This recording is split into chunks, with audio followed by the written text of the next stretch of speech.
Hello बच्चों, teaching with माँ Bharti channel में आप सभी बच्चों का हार्दिक स्वागत है। बच्चों, आज हम यूपी बोर्ड क्लास 6 भूगोल में पृथ्वी और हमारा जीवन का चैप्टर 2 पृथ्वी और चंद्रमा को विस्तार से पढ़ेंगे।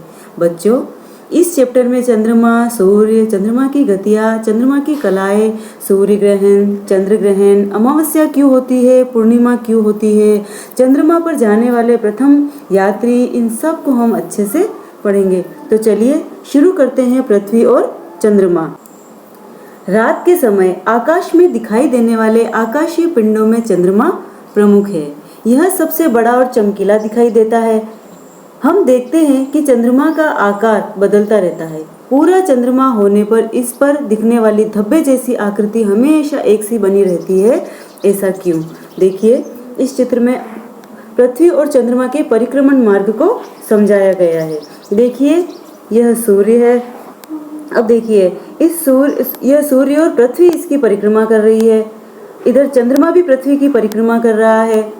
चंद्रमा हमारी पृथ्वी का एकमात्र उपग्रह है। तो इस चित्र को आप अच्छे से देखिए, इसमें पृथ्वी और चंद्रमा के परिक्रमण मार्ग को दिखाया गया है। आइए जानें।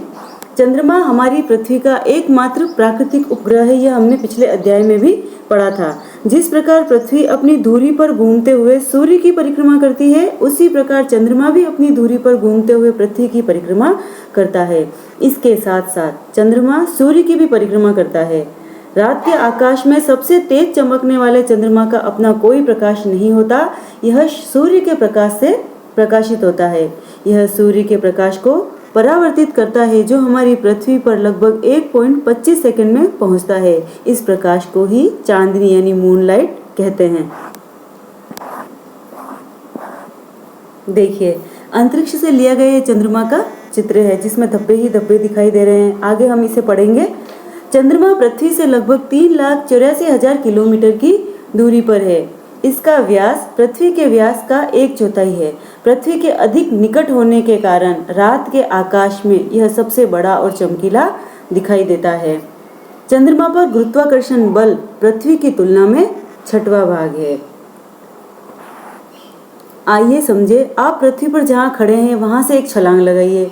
जितनी ऊंची छलांग आपने एक बार में लगाई है, उसकी 6 गुना ऊंची छलांग आप चंद्रमा पर एक बार में लगा सकते हैं। इसका क्या कारण है? इसका बस एक ही कारण है कि चंद्रमा पर जो गुरुत्वाकर्षण है वह पृथ्वी की तुलना में 6वां भाग है। अब हम पढ़ेंगे चंद्रमा की गतियाँ। चंद्रमा अपने अक्ष पर घूमते हुए 27 दिन 7 घंटे और 43 मिनट में पृथ्वी का एक चक्कर पूरा करता है। परंतु इस अवधि में पृथ्वी भी सूर्य की परिक्रमा करते हुए अपनी कक्षा में आगे बढ़ जाती है। इसलिए पृथ्वी पर किसी स्थान के ऊपर से पूरी पृथ्वी की परिक्रमा करके फिर उसी स्थान के ऊपर आने में चंद्रमा को 29 दिन 12 घंटे और 44 मिनट लगते हैं। इतने ही समय में चंद्रमा अपने अक्ष पर एक चक्कर यानी परिभ्रमण पूरा करता है। इसी कारण हमें सदैव चंद्रमा का एक ही भाग दिखाई देता है। आइए इसे समझे। एक बड़ी बोतल लीजिए जिस पर एक लेबल लगा हो। इस लेबल लगी बोतल को चंद्रमा मान लीजिए। अब एक गेंद को पृथ्वी मानकर बोतल को गेंद के चारों तरफ इस तरह घुमाएं कि इसका लेबल हमेशा गेंद की तरफ रहे, यानी जो लेबल लगा हुआ है वो हमेशा गेंद की तरफ ही रहना चाहिए। अब आप देखेंगे कि बोतल का लेबल गेंद की तरफ रखने के लिए आपको बोतल को बराबर घुमाना पड़ेगा। बोतल का इस प्रकार एक बार घूमना चंद्रमा द्वारा पृथ्वी की परिक्रमा के समय एक बार अपने अक्ष पर घूमने के समान ही है। इस चित्र के द्वारा ये अच्छे से समझाया गया है कि हमें पृथ्वी से चंद्रमा का एक ही भाग क्यों दिखाई देता है। अब हम पढ़ेंगे चंद्रमा की कलाएं। आपको प्रतिदिन चंद्रमा के अलग अलग आकार और रूप दिखाई देते हैं। यह एक हंसिया जैसी आकृति से शुरू होकर हर रात बड़ा होते होते थाली सा गोल हो जाता है। हंसिया जैसी आकृति आपने देखा होगा, जब अमावस्या के बाद चांद की शुरुआत होती है, चांद बनने की जो शुरुआत होती है, उसमें छोटा सा चांद दिखाई देता है। दूज का चांद जो होता है वो हंसिया जैसी आकृति होती है। इसके बाद यह घटना शुरू करता है और घटते घटते बिल्कुल छिप जाता है। इसके बाद यह फिर बढ़ना शुरू करता है और यह क्रम चलता रहता है। जिस रात चंद्रमा थाली सा गोल दिखाई देता है उस रात को पूर्णिमा कहते हैं, यानी जिस रात में फुल मून होता है वह रात पूर्णिमा की रात कहलाती है। और जिस रात चंद्रमा बिल्कुल नहीं दिखाई देता उस रात को अमावस्या कहते हैं। एक महीने में एक बार पूर्णिमा और एक बार अमावस्या होती है। चंद्रमा के आकार में प्रतिदिन आने वाले इस बदलाव को हम चंद्रमा की कलाएं कहते हैं। अमावस्या से पूर्णिमा तक बढ़ते चंद्रमा के पखवाड़े यानी 15 दिन, पखवाड़े को शुक्ल पक्ष कहते हैं। पूर्णिमा से अमावस्या तक घटते चंद्रमा के पखवाड़े को कृष्ण पक्ष कहते हैं। पृथ्वी के घूमने के कारण एक पूर्णिमा से दूसरी पूर्णिमा तक अपनी कलाओं को पूरा करने में चंद्रमा को 29 दिन 12 घंटे और 44 मिनट लगते हैं। इस अवधि को चंद्रमास कहते हैं। देखिए, इस चित्र को ध्यान से देखिए। इस चित्र में यह पीला कलर सूर्य की किरणें हैं। देखिए, जो भाग सूर्य के सामने है वहां दिन और जो भाग विपरीत दिशा में है वहां रात होती है, क्योंकि पृथ्वी भी सूर्य की परिक्रमा करती है और चंद्रमा भी परिक्रमा करता है। अब देखिए, अपनी अभ्यास पुस्तिका में स्वयं द्वारा विभिन्न रातों में देखे गए चंद्रमा के आकार के आप चित्र बनाइए। विशाल अंतरिक्ष एवं विभिन्न खगोलीय पिंड जैसे चंद्रमा, सूर्य आदि हमेशा से हमारे मन में जिज्ञासा उत्पन्न करते रहे हैं। आधुनिक विज्ञान और तकनीकी के विकास ने मानव को अंतरिक्ष में झांकने और वहां की यात्रा करने में समर्थ बनाया। शक्तिशाली दूरदर्शी जिसे टेलीस्कोप कहा जाता है और अंतरिक्ष यान जिसे रॉकेट कहा जाता है के आविष्कार ने मनुष्य को इस योग्य बनाया कि वह बाहरी अंतरिक्ष के बारे में जानकारी प्राप्त कर सके। पूर्व सोवियत संघ जिसे वर्तमान में रूस कहा जाता है कि यूरी गागरिन प्रथम व्यक्ति थे जिन्होंने अंतरिक्ष में यात्रा की। आप याद रखिएगा इसको कि यूरी गागरिन प्रथम व्यक्ति थे जिन्होंने अंतरिक्ष में यात्रा की। 12 अप्रैल सन 1961 को वोस्तोक फर्स्ट नामक अंतरिक्ष यान से इन्होंने पृथ्वी की परिक्रमा की। इस यान का नाम भी याद रखिएगा, वोस्तोक फर्स्ट। रॉकेट की सहायता से मनुष्य चंद्रमा पर भी पहुंच चुका है। 29 जुलाई 1969 को संयुक्त राज्य अमेरिका का अपोलो 2 नामक अंतरिक्ष यान चंद्रमा पर पहुंचा। इस यान से जाने वाले नील आर्मस्ट्रॉन्ग प्रथम व्यक्ति थे जिन्होंने चंद्रमा पर कदम रखा। चंद्रमा पर कदम रखने वाले प्रथम व्यक्ति थे नील आर्मस्ट्रॉन्ग। उनके अन्य सहयात्री एडविन एल्ड्रिन एवं माइकल कॉलिंस थे। अब तक की गई खोजों के अनुसार चंद्रमा पर वायुमंडल न होने के कारण वहां जीवन संभव नहीं है। भारतीय वायुसेना के पूर्व पायलट राकेश शर्मा अंतरिक्ष में यात्रा करने वाले प्रथम भारतीय थे। प्रथम भारतीय का नाम पूछा जाए तो राकेश शर्मा। इन्होंने 2 अप्रैल 1984 को सोवियत संघ के अंतरिक्ष यान सोयुज T-11 से अंतरिक्ष की यात्रा की। ये देखिए बच्चों, इस चित्र में दिखाया गया है नील आर्मस्ट्रॉन्ग चंद्रमा पर खड़े हुए और ऊपर वाले चित्र में राकेश शर्मा की फोटो दी हुई है। चलिए अब पढ़ते हैं सूर्य ग्रहण एवं चंद्र ग्रहण। कभी कभी आपने अपने परिवार में सुना होगा कि ग्रहण पड़ रहा है, कभी चंद्र ग्रहण तो कभी सूर्य ग्रहण। ग्रहण क्या है, ये कैसे होता है, चलिए जानते हैं। प्राचीन काल में मान्यता थी कि सूर्य ग्रहण और चंद्र ग्रहण के लिए राहु एवं केतु नामक 2 राक्षस उत्तरदायी है। सूर्य ग्रहण के समय राहु सूर्य को तथा चंद्र ग्रहण के समय केतु चंद्रमा को निगल लेता है, परंतु यह बात सही नहीं है। भारत के महान खगोल शास्त्री आर्यभट्ट ने लगभग 1600 वर्ष पहले इस मान्यता का खंडन किया। उन्होंने ग्रहण की वैज्ञानिक व्याख्या करते हुए बताया कि सूर्य ग्रहण पृथ्वी पर चंद्रमा की छाया पड़ने के कारण होता है, जबकि चंद्र ग्रहण चंद्रमा पर पृथ्वी की छाया पड़ने के कारण होता है।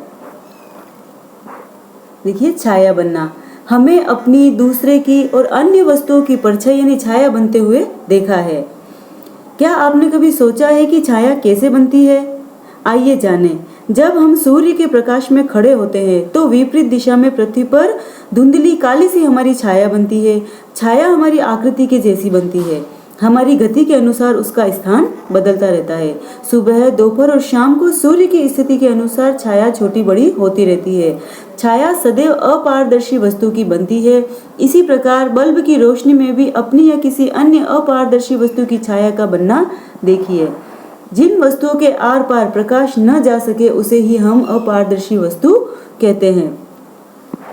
देखिए, जब सूर्य, पृथ्वी और चंद्रमा एक सीधी रेखा में होते हैं तब यह स्थिति सीजीगी कहलाती है। यह 2 प्रकार की होती है, युति एवं वियुति। जब सूर्य और पृथ्वी के बीच चंद्रमा आ जाता है तो इस स्थिति को युति कहते हैं। यह अमावस्या को होती है।